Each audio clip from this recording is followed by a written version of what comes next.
Assalamualaikum warahmatullahi wabarakatuh. Perkenalkan, nama saya Rezeki Azhara Hairunisa.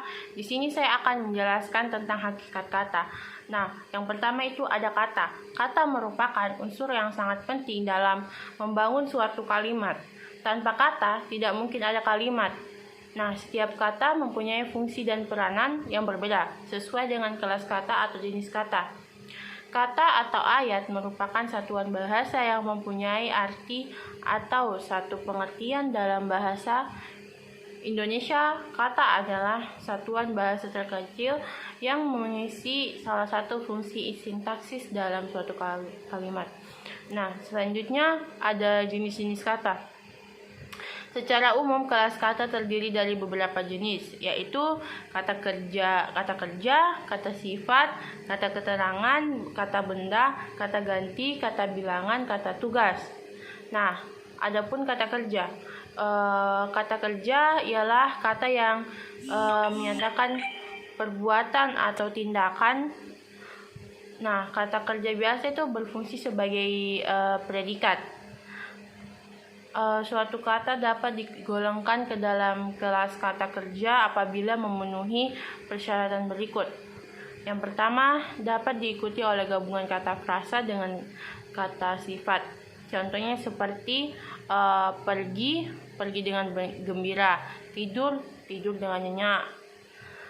Kemudian dapat diberi aspek waktu seperti akan, sedang, dan telah. Contohnya akan mandi, sedang tidur, telah pergi. Nah, yang ketiga dapat diingkari dengan kata tidak. Nah, contohnya seperti tidak makan, kemudian tidak lihat, kemudian tidak pulang. Yang keempat berawalan me dan ber, contohnya melatih, memberi, melihat, dan berpikir. Selanjutnya kata sifat, yang berarti kata yang dipakai untuk mengungkapkan sifat atau keadaan sesuatu, misalnya seperti keadaan orang, binatang, benda. Nah, kata sifat juga berfungsi sebagai predikat. Kata sifat memiliki beberapa syarat. Yang pertama, dapat diawali dengan kata sangat, paling, dan diakhiri dengan kata sekali.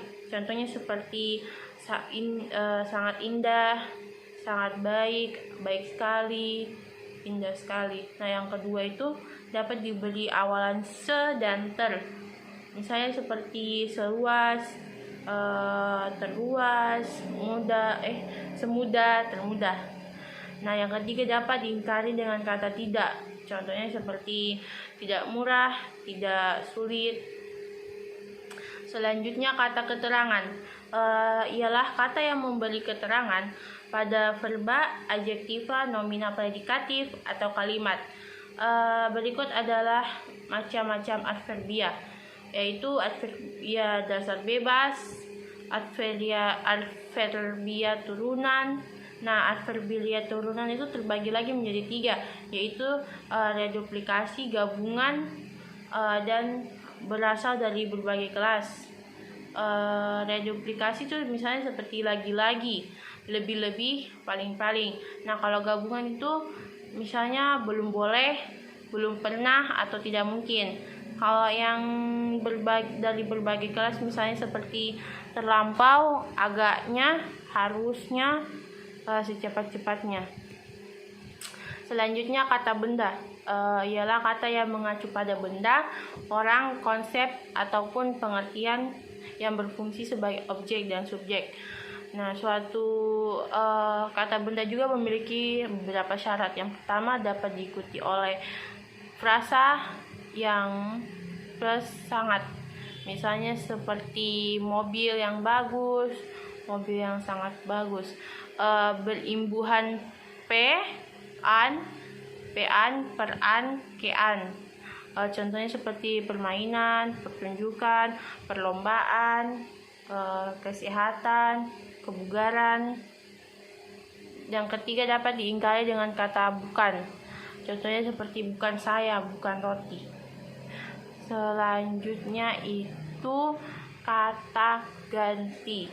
Nah, Kata ganti ialah kata yang dipakai untuk mengacu pada nomina lain, yang berfungsi untuk mengganti kata benda atau monomina. Contohnya seperti aku sudah mencoba untuk membujuknya. Kami sangat berharap kepada kalian.